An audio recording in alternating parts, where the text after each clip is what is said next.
ఆయన ఉన్నటువంటి రాజులు ఉజ్జియా, యోతాము, ఆహాజు, హిజ్కియా, మనష్షే రాజుల కాలంలో ప్రవక్త. అదవుతుందా? యెషయా ప్రవక్త ఏ రాజుల కాలంలో అంటే వీళ్ళందరూ ఏ రాజులు? వీళ్ళు ఉజ్జియా, యోతాము, ఆహాజు, హిజ్కియా యూదా రాజులు. రాజులలో మంచిగా పరిపాలన చేసిన రాజులు యూదా రాజుల, ఇశ్రాయేల్ రాజుల? యూదా రాజులు మొత్తం ఎంతమంది? యూదా రాజులు చెప్పండి. రాజులు మొత్తం ఎంతమంది? రాజులు మొత్తం ఎంతమంది? 42. కౌంట్ మర్చిపోతాను మధ్యలో. 42 మంది రాజులు. యూదా రాజులు మొత్తం ఎంతమంది? ఇశ్రాయేల్ రాజులు మొత్తం ఎంతమంది? 19, 20 అటు ఇటు తెలియదు కానీ ఏదో చెప్పేస్తారు. 19, 20 మంది రాజులు.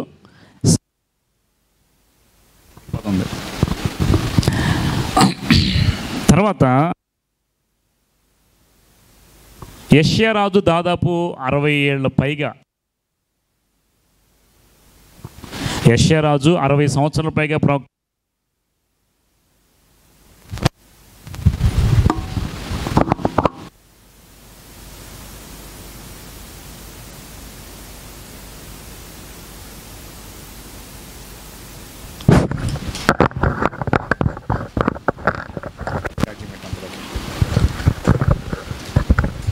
చూడండి. యెషయా రాజు దాదాపు 60 సంవత్సరాలు, అంటే దీర్ఘకాలము ప్రవక్తగా పనిచేసిన వ్యక్తి ఎవరంటే యెషయా. ఎక్కువ ఎంతమంది రాజులు ఉన్నారు చూసారు ఇప్పుడు? రాజులు ఎవరెవరంట? ఉజ్జియా, యోతాము, తర్వాత ఆహాజు. ఉజ్జియా, యోతాము, ఆహాజు, హిజ్కియా, మనష్షే.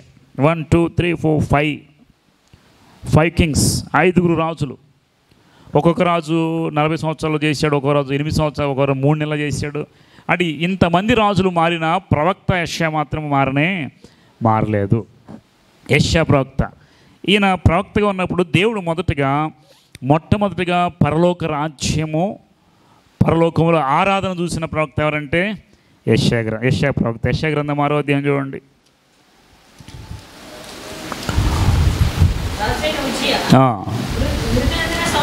రాజు అయిన ఉజ్జియా మృతి నొందిన సంవత్సరమున సింహాసనమందు ప్రభువు ఆసీనుండగా నేను చూచి తిని ఆయన చొక్కాయి అంచులు దేవాలయమును.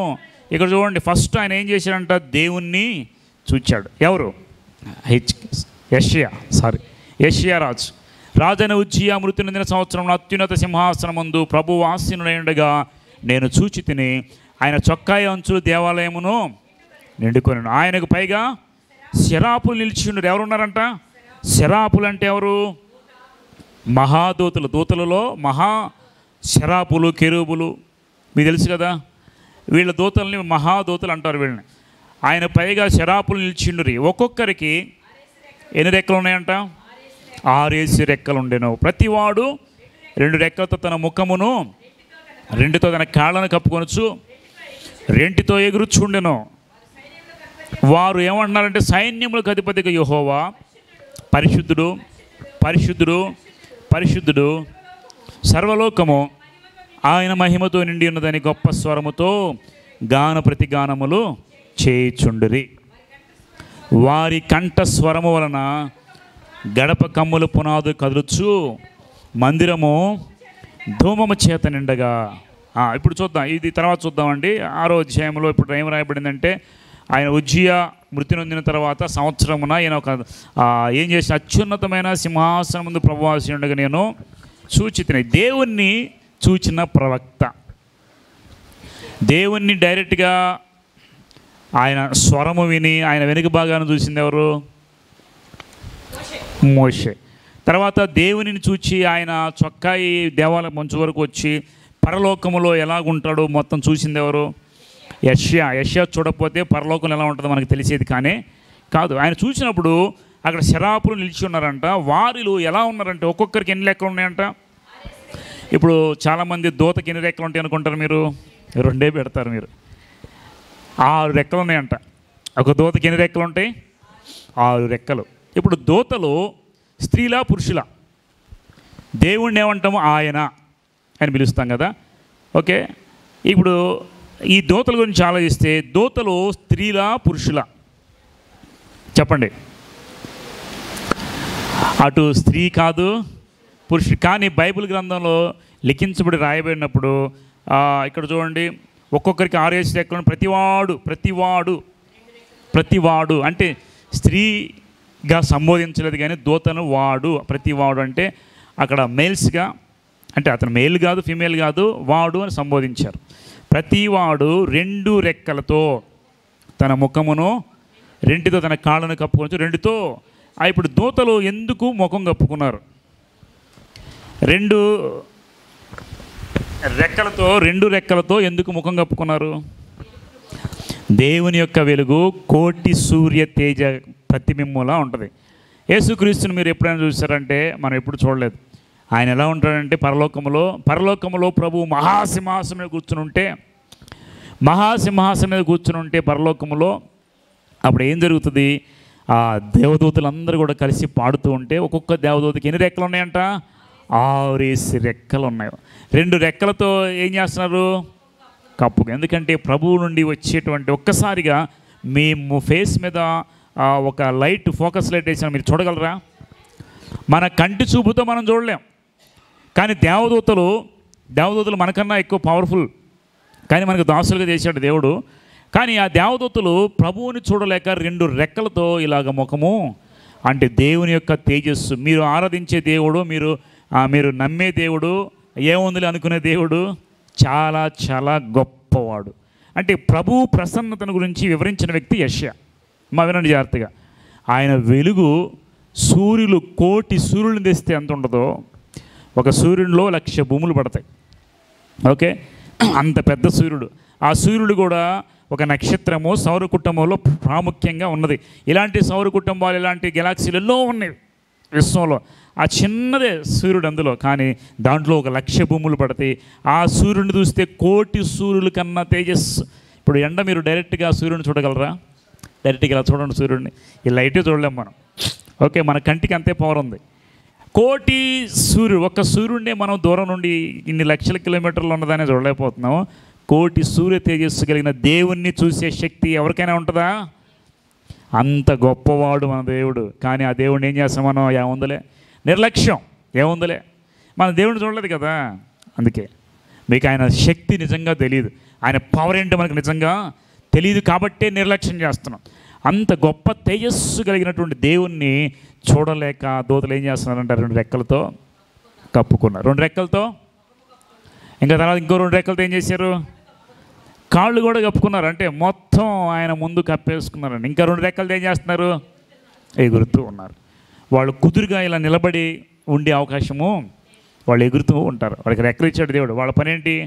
ఇప్పుడు పిట్టలు వస్తే, పక్షులు వచ్చి చెట్టు దగ్గరికి వచ్చి తేనె తీసుకున్నప్పుడు ఏం చేస్తే ఎగురుతూ అలాగా తేనె లాగుతూ ఉంటాయి. అట్లాగే దేవదూతలు కూడా ఇంక వేరే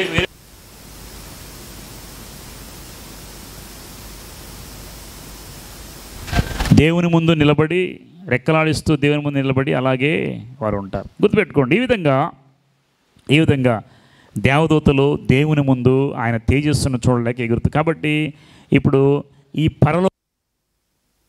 చూసింది ఎవరు? యెషయా. ఇప్పుడు పరలోకంలో ఏముంటుందంట? వారు ఏం చేస్తున్నారు? వారు సైన్యములకు అధిపతి యెహోవా. ఎవరికి అధిపతి? ఎన్ని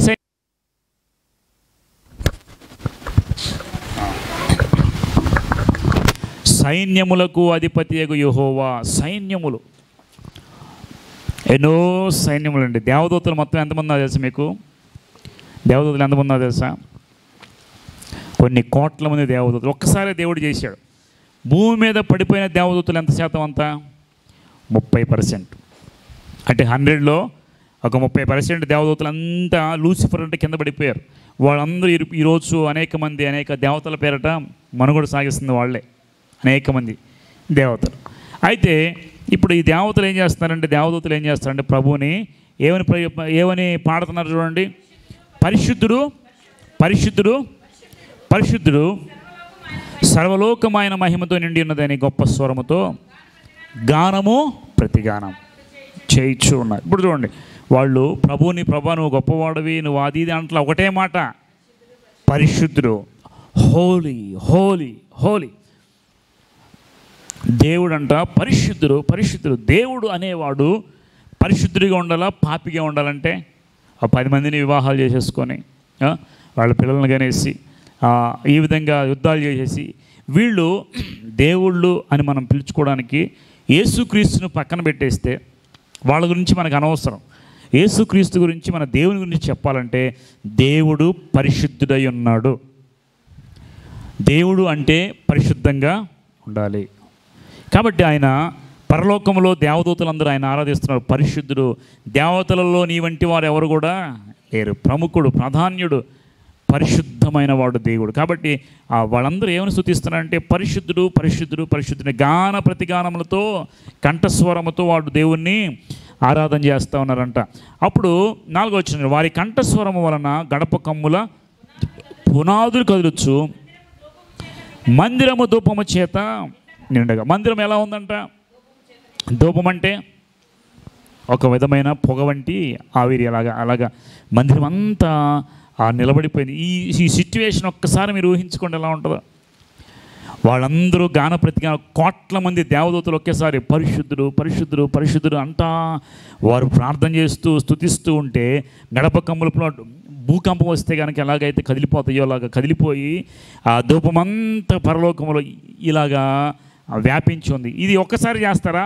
మన దేవుని ఆరాధించినప్పుడు ఎప్పుడు ఆరాధిస్తాం చెప్పండి? సండే వస్తే కొద్దిసేపు ఆరాధిస్తాం, అంతే, ఒక 10 నిమిషాలు 5 నిమిషాలు. కానీ పరలోకంలో నిత్యము, వినండి, ఎంతకాలం అంట అంటే ప్రతి సెకండు, ప్రతి నిమిషం, ప్రతి గంట, ప్రతి వారము, ప్రతి రోజు, ప్రతి నెల, ప్రతి సంవత్సరము, ప్రతి దశాబ్దము, ప్రతి శతాబ్దము, అంటే యుగ యుగాలు ఎప్పుడు దేవుణ్ణిలాగా స్తుతిస్తూనే ఉంటారు దేవదూతలు. బోరు కొట్టదు వాళ్ళకి. మనం ఏదైనా కొద్దిసేపు పని చేస్తే మళ్ళీ మైండ్ వేరే దాని మీదకి వెళ్ళిపోయేది. పాటలు పాడి పాడి చిరాకు పుట్టి ఇంకో పని చేస్తాం. మన ఇంట్లో కూడా పని చేసి చిరాకు పుట్టి ఇంకో పని. కానీ అక్కడ దేవదూతలకు ఒకటే పని, ఎల్లప్పుడూ ప్రభువుని ఆరాధించడం. ఎలాగ ఆరాధిస్తున్నావు? పరిశుద్ధుడు పరిశుద్ధుడు పరిశుద్ధుడు దేవుని స్తుతిస్తానే, గాన ప్రతిగానాలు చేస్తానే. అంత గొప్ప దేవుణ్ణి వాళ్ళు స్తుతిస్తూ, మనం ఆరాధించే దేవుడు కూడా సైన్యములకు అధిపతి అయిన యెహోవా పరిశుద్ధుడు. కాబట్టి ఆయన ఆరాధించేవాళ్ళు మనం కూడా ఆత్మతో సత్యముతో ప్రభువుని ఆరాధించేటప్పుడు మనం చాలా జాగ్రత్తగా మనస్ఫూర్తిగా ఆరాధించాలి. ఆరాధన అంటే చాలామంది ఏముందని అనుకుంటారు. మనం ఆరాధించే దేవుడు ఎలాంట? సైన్యములకు అధిపతి అయిన యెహోవా. ఈ విధంగా ఇప్పుడు దేవుణ్ణి చూశాడు ఫస్ట్ యెషయా. దేవుణ్ణి, దేవదూతల్ని, శరాపులని, వారికి ఉన్న రెక్కలని, పరలోకంలో జరిగే ఆరాధనని, సమస్తాన్ని యెషయా తన కన్నులతో తన దర్శనంలో చూచాడు. ఇది ఫస్ట్ సెక్షన్లో యెషయా గురించి ఆలోచించాలంటే ఆయన ఏం చేశాడంట? సజీవుడైన దేవుణ్ణి చూశాడు. అర్థమవుతుందా? ఇప్పుడు చాలామందికి మీ పుట్టినరోజు మీకు తెలుసు కదా, ఒక్కొక్క మనిషికి జన్మదినము మరణదినం ఉంటుంది. యేసుక్రీస్తుకి జన్మదినం ఉంది, మరణదినం ఉంది, ప్రత్యేకంగా పునరుద్ధాన దినం కూడా ఉంది. ఎవరికైనా ఉంది ఈ లోకంలో? ఎవరికైనా ఈ లోకంలో ఉందా? యూనిక్ అంటారు. యూనిక్ అంటే ఎవ్వరికీ లేనిది. యూనిక్ ఐడెంటిఫికేషన్ అంటారు. యుఐడి అంటే ఎవరికి లేనిది. మనకి కొన్ని నెంబర్స్ ఉంటాయి. యుఐడి మీకు ఆధార్స్ ఉన్నాయి కదా, ఎవరికి ఉండదు ఆ నెంబరు. అట్లాగే మీకున్నటువంటి ఫింగర్ ప్రింట్ కూడా ఎవరికి ఉండదు. యూనిక్ అంటారు దాన్ని. ఎవరికి లేని దాన్ని యూనిక్ అంటారు. అట్లాగే దేవుడు కూడా ఆయనకి ఒక ప్రత్యేకమైన దినం ఉంది. అది ఏంటంటే పునరుద్ధాన దినం. అంటే ఏంటంటే మరణాన్ని తిరిగి లేచిన, అంటే దేవుడు పరిశుద్ధుడై ఉండాలి, ఇలా యూనిక్గా ఉండాలి, మనకి మించి గొప్పగా ఉండాలి. మనుషులు లాంటి వాడైతే దేవుడు కానీ, అనేక మంది మనుషులు దేవుళ్ళుగా పిలుచుకుంటున్నారు, కానీ దేవుడే ఈ లోకానికి వచ్చి మనిషిగా మన మధ్య జీవించాడు, గొప్ప పరిశుద్ధుడైన. అలాంటి దేవుణ్ణి వీళ్ళు ఏం చేస్తున్నారు? దొంగలు, రోమా సైనికులు ఏం చేస్తారు? సిలువ వేస్తున్నారండి. అందుకే ప్రభు అంటాడు, వీరేమి చేయుచున్నారో వీరు ఎరుగురు కనుక వీరిని ఎందుకని క్షమించమన్నారు తెలుసా? అంత గొప్ప ఆరాధన జరిగించేటువంటిది పరిశుద్ధుడైన దేవుడు, మందిరం అంతా దోమం చేత నింపబడిన దేవుడు, ఎల్లప్పుడూ ఆరాధించబడే దేవుడు భూమి మీదకి వస్తే మనిషి చేసిన, మట్టితో చేసిన మనుషుడు ఆయన సిలివేస్తుంటే తెలుసంటారు వాళ్ళకి? తెలియదు. అందుకే ప్రభు అన్నాడు, వారు ఏమి చేస్తున్నారో వారికి తెలియదు ప్రభు, వారు ఎరుగురు అసలు నిజమైన దేవుడు ఆయన. కాబట్టి ప్రభు ఏమన్నాడు? వారిని క్షమించు.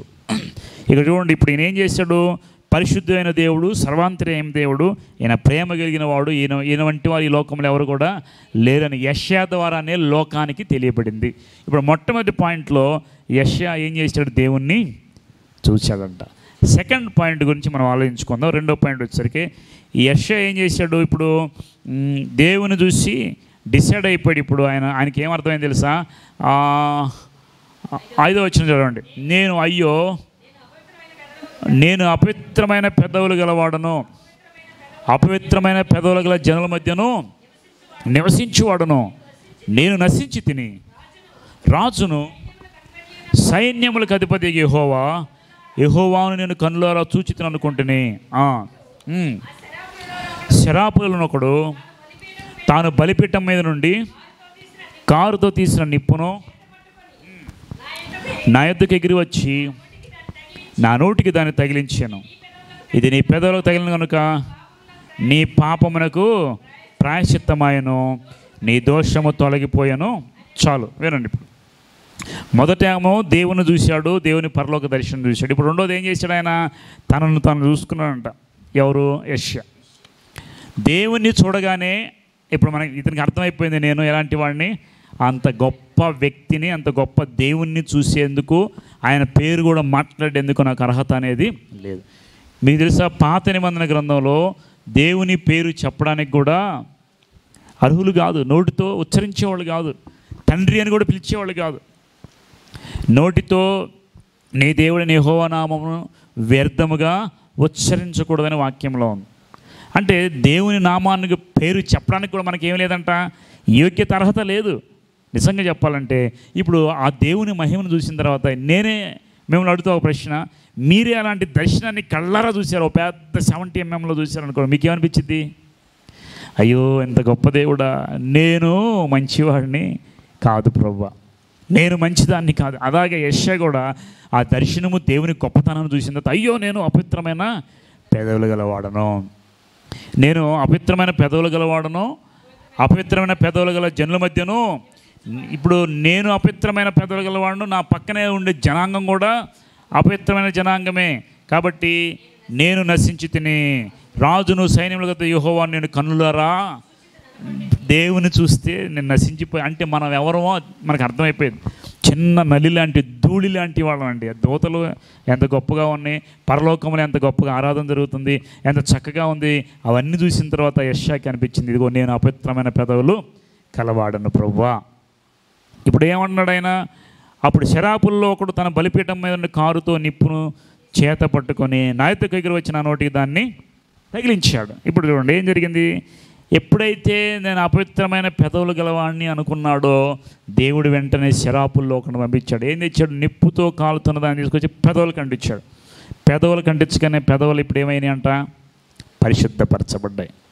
ఇప్పుడు యెషయా ప్రవక్త ఏం చేయాలి? దేవుని యొక్క వాక్కును ప్రజలకు తెలియజేసి సరిదిద్దేటువంటి బాధ్యత దేవుడు యెషయాకి ఇచ్చాడు.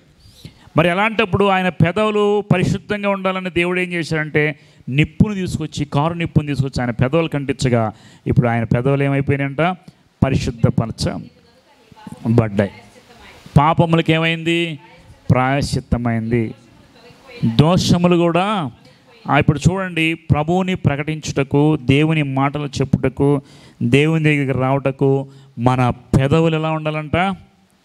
అందుకే దేవుడు అంటే తెలుసా, మీ నోటి మాటలు వెండి పళ్ళెంలో పెట్టినట్టు చక్కగా ఉండాలి. నోటి మాటలు చాలా జాగ్రత్త.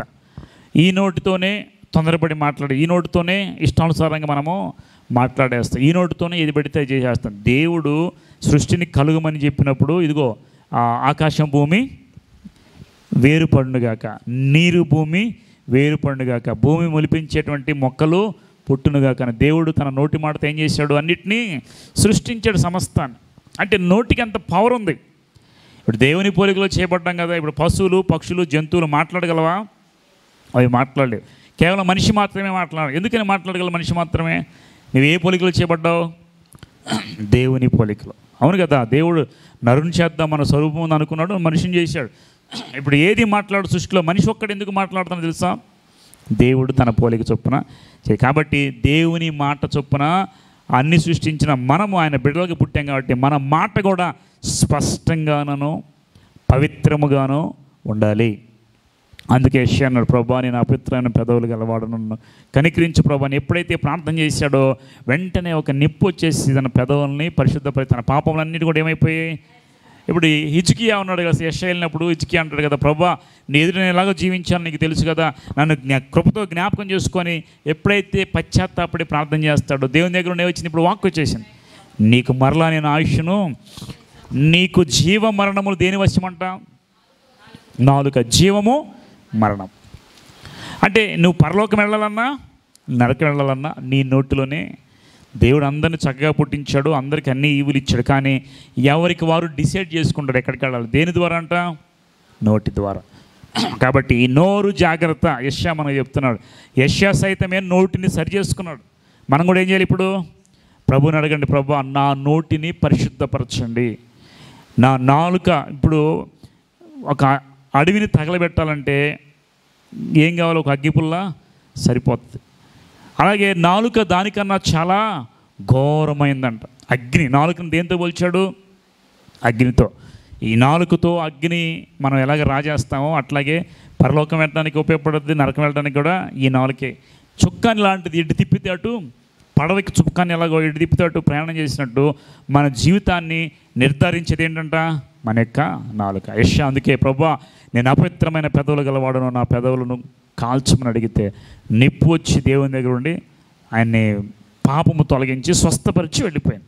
కాబట్టి గుర్తుపెట్టుకుని ఈరోజు దేవుడు మనతో మాట్లాడేదంటే నీ నోటిని మనము సరి చేసుకోవాలి, నోటిని మనము ప్రభు వాక్యంతో సరి చేసుకోవాలి.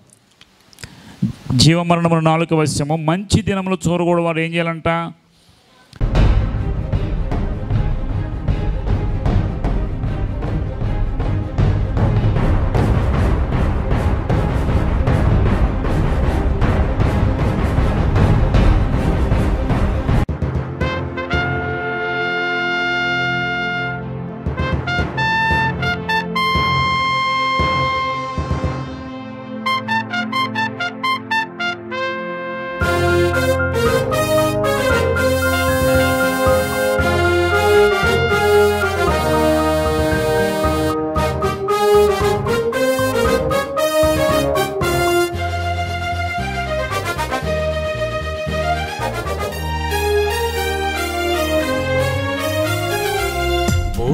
శబ్దముతో వేవేల దూతలతో,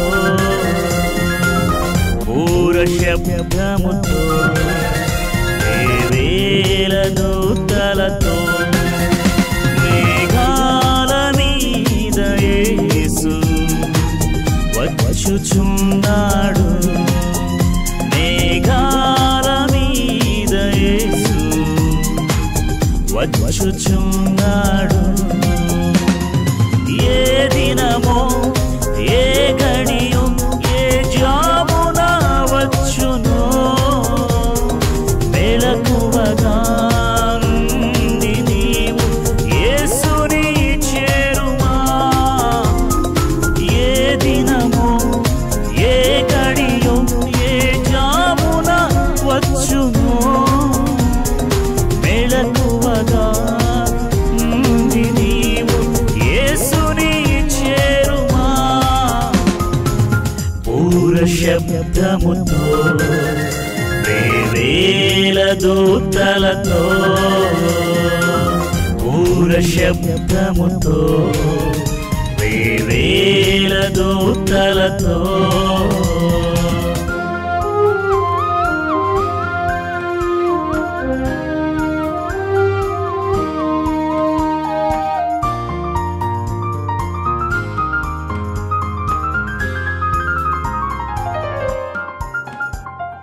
నోవాహు దినములు ఎలాగుండెను, యేసయ్య రాకడ అలాగే ఉండును.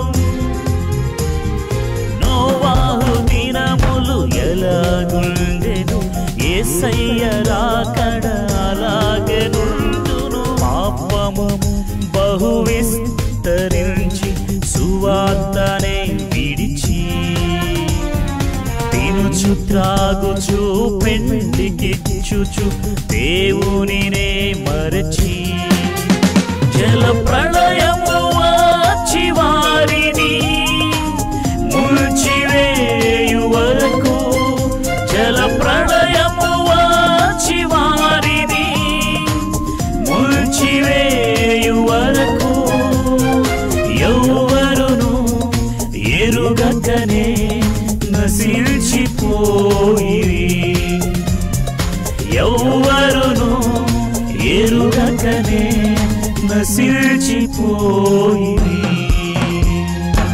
పూర శబ్దముతో వేవేల దూతలతో, పూర శబ్దముతో వేవేల దూతలతో,